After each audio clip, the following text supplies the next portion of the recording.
The DC universe is full of villains who supposedly crossed over to the good side, from psychotic clowns finding their conscience, to ancient gods joining the Justice League, to murdered sidekicks coming back with a grudge and a gun. Today, I'm breaking down every major villain who became a hero in DC and explaining exactly how it happened, starting with a guy who probably shouldn't even be on this list, Deathstroke. Let's get something out of the way immediately. Deathstroke is on a villain to hero list the same way a shark is on a vegetarian list. Technically, under very specific circumstances, with a lot of asterisks, sure, but nobody's buying it. Slade Wilson was a US Army soldier who volunteered for an experimental super soldier procedure that enhanced his intelligence, gave him superhuman abilities, and blessed him with a healing factor that made him nearly impossible to kill. So naturally, he used all of that to become the deadliest mercenary on the planet. You know, as one does. He built his reputation working for HIVE, the Suicide Squad, and the Secret Society of Supervillains. He became the arch nemesis of Nightwing, a persistent enemy of the Teen Titans, and a legitimate threat to Batman, Superman, and the entire Justice League. This is a man who has fought basically everyone in DC, and made most of them sweat. So where does the hero part come in? Here's the thing. Deathstroke's heroic moments are entirely transactional, every single one. He fought alongside DC heroes against Dark Khan because Dark Khan was a threat to literally everyone, Slade included. He joined Batman's insurgency and injustice, not because he had a change of heart, but because Superman's regime was bad for business. The moment the mutual threat passed, the alliance dissolved, every time. But the real punchline is his Injustice character ending. After Superman's defeat, Deathstroke had a golden opportunity for redemption, a clean slate. And what did he do? He enlisted former regime soldiers to create the New Titans, not a hero team, a mercenary army designed to expand his assassination business. He looked at the end of a global crisis and thought, great, more clients. That's the fundamental problem with Deathstroke. He's not a villain who became a hero. He's a weapon that occasionally points in a useful direction. His cooperation with heroes is conditional, temporary, and never represents genuine moral transformation. He has a mercenary's code, not a moral one, and those are very different things. But if Deathstroke represents the absolute bottom of the redemption spectrum, the next person on our list actually managed to claw her way toward something real. Sort of. Harley Quinn. Here's the thing about Harley Quinn that nobody ever talks about. She's not some random criminal who stumbled into heroism. She's a trained psychologist. Dr. Harleen Frances Quinzel had a medical degree, an internship at Arkham Asylum, and a career built on understanding exactly how fear, love, obsession, and guilt twist people into doing terrible things. And then she threw all of it away because she fell in love with a patient, which is, you know, not ideal. Her first appearance was in Batman, the animated series back in 1992, created by Paul Dini and Bruce Timm as what was basically a throwaway henchwoman for the Joker. But audiences latched onto her immediately, and for good reason. Harley wasn't just another goon. She was someone who understood the psychology of villainy on an academic level, and then chose to dive headfirst into it anyway. She abandoned her ethics, her career, and her entire identity to become the Joker's devoted, violent accomplice. But her redemption, if you can even call it that, wasn't a single moment. It was a slow, painful process of separation. The New 52 relaunch dropped her into the Suicide Squad under Amanda Waller's coercion, which isn't exactly a voluntary path to heroism. Her move to Coney Island represented a geographical and psychological break from Gotham and from the Joker's influence. And then came the real turning point, her relationship with Poison Ivy. That replaced a dynamic built on manipulation and abuse, with one built on mutual respect and genuine affection. Ivy didn't fix Harley, but she gave her room to exist without performing for someone else's approval. And this is where it gets complicated. Harley's unpredictability isn't random. She literally studied how identity works. She knows that personality is performance, that people construct who they are based on context and audience. She weaponizes that understanding. She can switch between hero, villain, anti-hero, and something far more unsettling depending on the situation, and she does it without losing herself. She maintains a strict moral code that often sees her fighting for the underdog, yet she hasn't always had the highest regard for human life in other contexts. She adapts her morality situationally, existing comfortably in contradiction like it's a second language. Her current status across DC? It fluctuates constantly. She served with the Suicide Squad, fought alongside the Birds of Prey, maintained her relationship with Ivy, and occasionally reverted to criminal activities when the mood strikes. She's the most popular character on this list who will never fully commit to being a hero. Not because she can't, because she genuinely understands that commitment to a single identity is optional. But if Harley's redemption is unstable by choice, the next one on our list is unstable by trauma, and it starts with a crowbar. Red Hood. In 1988, DC Comics did something absolutely unhinged. They let readers call a 1-900 number to vote on whether a teenager should live or die. The teenager was Jason Todd, the second Robin, and by a margin of just 72 votes, the audience chose death. Real people, paying 50 cents per call, collectively decided to murder Batman's sidekick, and DC went through with it. Jason Peter Todd had always been the rougher Robin, a Gotham Street orphan taken in by Batman.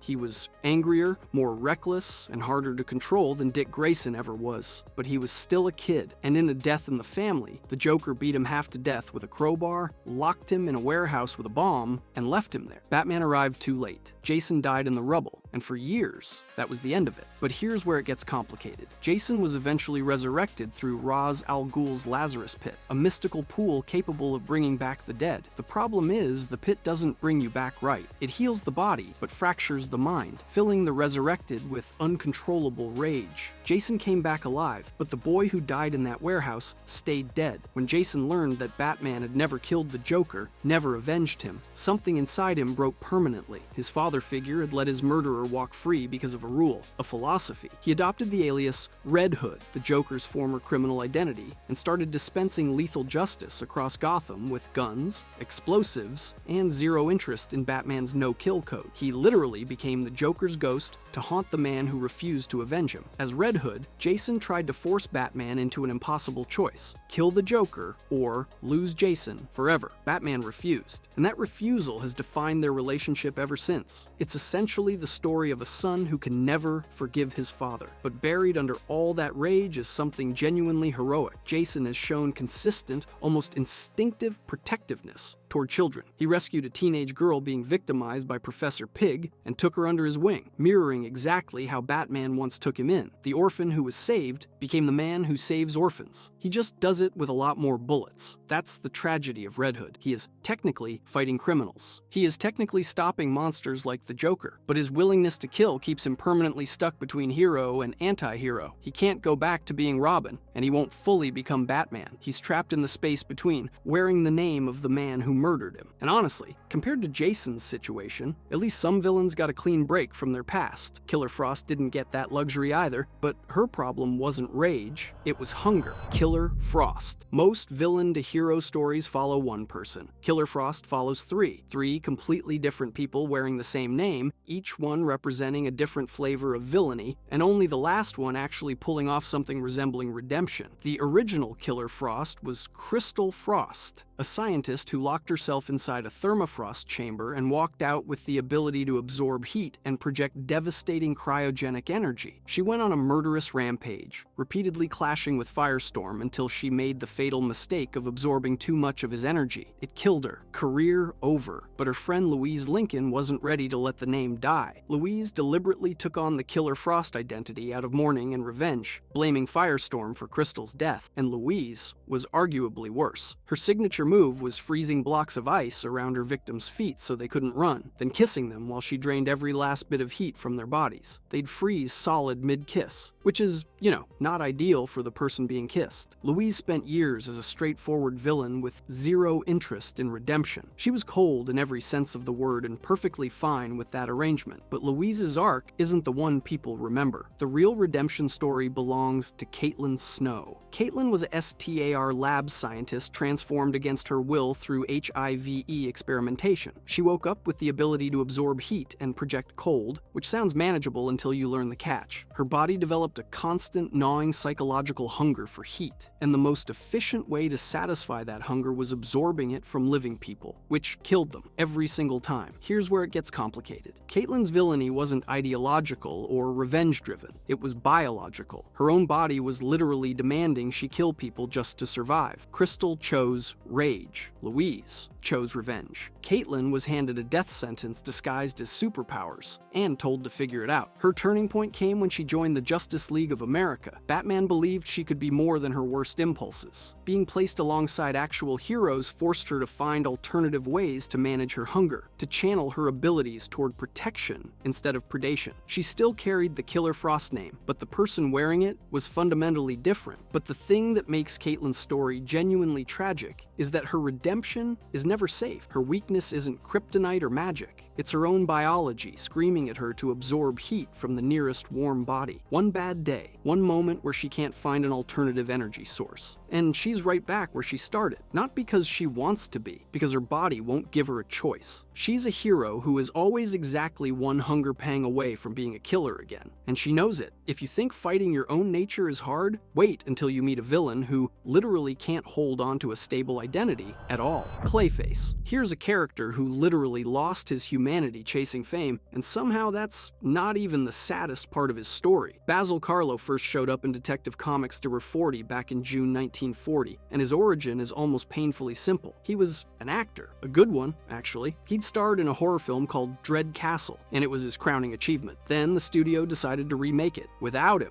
No call, no audition, no courtesy conversation, just replaced. And Basil didn't handle it well. He adopted the persona of the villain from his own film and started murdering the cast and crew of the remake one by one. So, a measured response. But the version of Clayface that matters for this conversation came out of the New 52 reimagining, where Basil made a deal with the Penguin in exchange for a mystical clay that completely transformed his body. His molecular structure became fluid, neither fully liquid nor fully solid, giving him total control over his own shape. He could become anyone, any size, any face, any form, which sounds incredible until you realize what it actually means. He's a man who can be literally anybody, but has zero idea who he actually is. Here's where it gets interesting though. Clayface eventually got tired of the villain thing. He accepted an offer to join Batman's Gotham Knights team and spent years, actual years, working alongside the Bat family as a genuine hero. Not a double agent, not a reluctant conscript, a real functioning member of the team who redirected his shape-shifting abilities toward heroic missions. And the Bat family accepted him. Bruce Wayne, the most paranoid man alive, looked at a sentient pile of murderous clay and said, "Yeah, he's good. That's not nothing." For 6 years, Basil Karlo proved everyone right. 6 years of consistent, heroic work. 6 years of earning trust he'd never had before. Then came the Batman, One Bad Day storyline, and the title tells you everything you need to know. Basil moved to Los Angeles to return to acting, the thing that broke him the first time. He went back to Hollywood, the place that created the wound, and expected it to heal him. Instead, the city overwhelmed him. The old obsessions crept back. The desperate need for stardom, for recognition, for an identity that wasn't just a shape he was wearing. He started trying to control and reshape the city around him to reclaim his former glory. And then he started killing people. 6 years of genuine redemption undone. His arc is one of DC's most tragic because it wasn't fake. The heroism was real. The acceptance was real. But Basil Karlo's fundamental problem was never his powers or his criminal record. It was the gaping psychological void where his identity should have been. A man who can become anyone will always struggle with being no one. And when he walked back into the world that originally hollowed him out, he didn't stand a chance. But if Clayface's relapse is tragic on a personal level, the next entry operates on an entirely different scale. We're talking about a man whose idea of one bad day involved roughly 2 million casualties. Black Adam,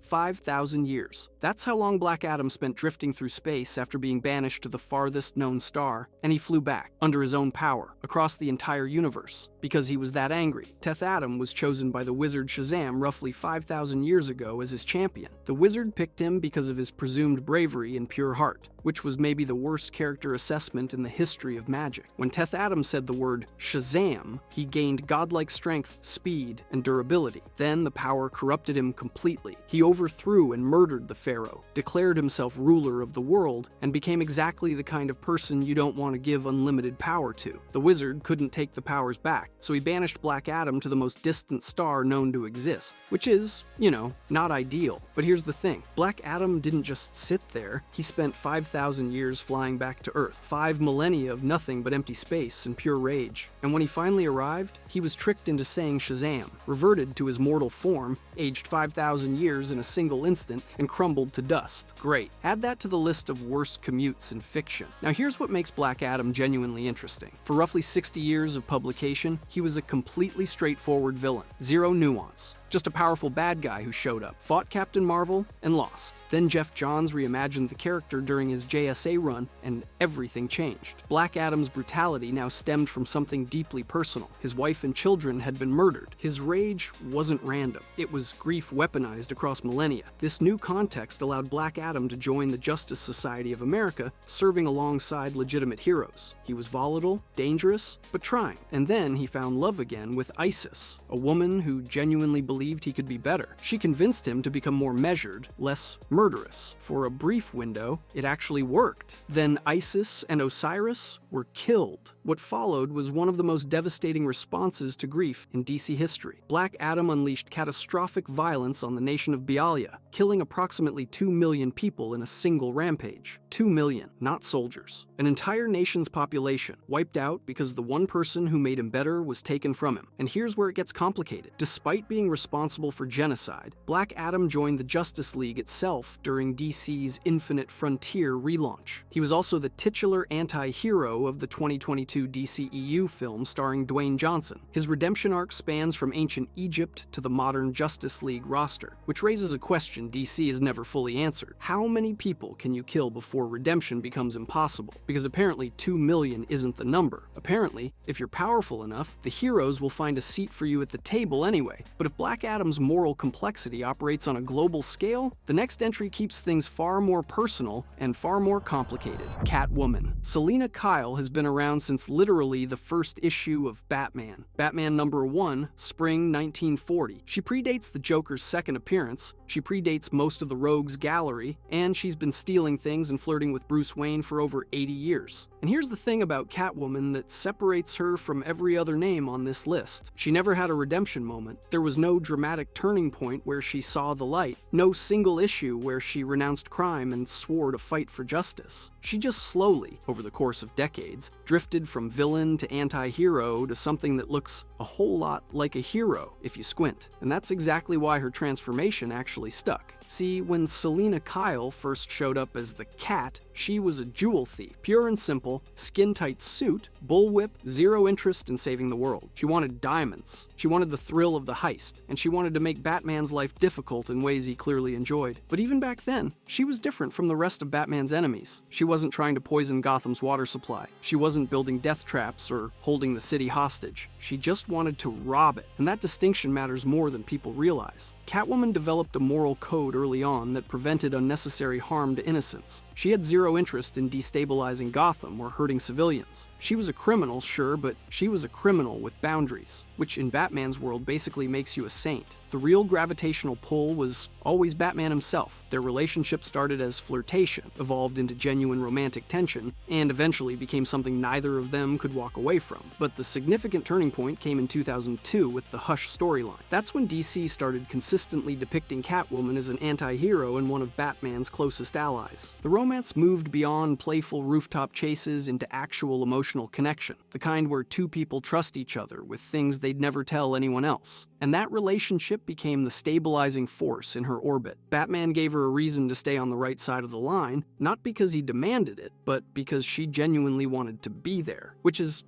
how healthy relationships are supposed to work. Someone should tell Bruce, what makes Catwoman's arc work where so many others fail is that she never pretended to be something she wasn't. She didn't put on a cape and start giving speeches about justice. She's still fundamentally self-centered, still governed by impulse in ways Batman would never allow himself to be. But she controls those impulses when it counts. When innocent lives are on the line, Catwoman shows up every time. Her current status reflects genuine stability. She appears consistently as someone Batman trusts implicitly with sensitive information and dangerous missions. She's not a reformed villain playing hero. She's just a better version of what she always was. A thief who decided the most valuable thing in Gotham wasn't in a jewelry case. But if you think Catwoman's redemption is impressive for how gradual it was, wait until you hear about the guy who went from career criminal to Justice League member overnight and somehow made it look easy. Plastic Man. Every character we've talked about so far has had some kind of asterisk next to their redemption. A relapse, a violent streak, a romantic entanglement pulling the strings, a biological compulsion threatening to undo everything. Plastic Man has 0 asterisks, none, and that's exactly why he's last on this list. Patrick Eel O'Brien was orphaned at 10 years old and thrown onto the streets of Gotham with absolutely nothing. No family, no safety net, no one coming to save him. So he did what a kid in that situation does. He survived. And survival in Gotham meant crime. Eel didn't just dabble either. He became one of the most skilled professional thieves and safecrackers in the entire city, earning genuine respect in Gotham's criminal underworld. This wasn't a guy who stumbled into crime because of one bad decision. This was a career, a decade-plus commitment to being very, very good at breaking the law. Then one job went sideways. During a heist, Eel was shot by law enforcement, and while bleeding out, he was exposed to an unidentified industrial chemical that entered his bloodstream through the open wound. His body underwent a full mutagenic transformation. Every cell essentially became rubber. He could stretch, flatten, expand, and mold himself into literally any shape imaginable, which is,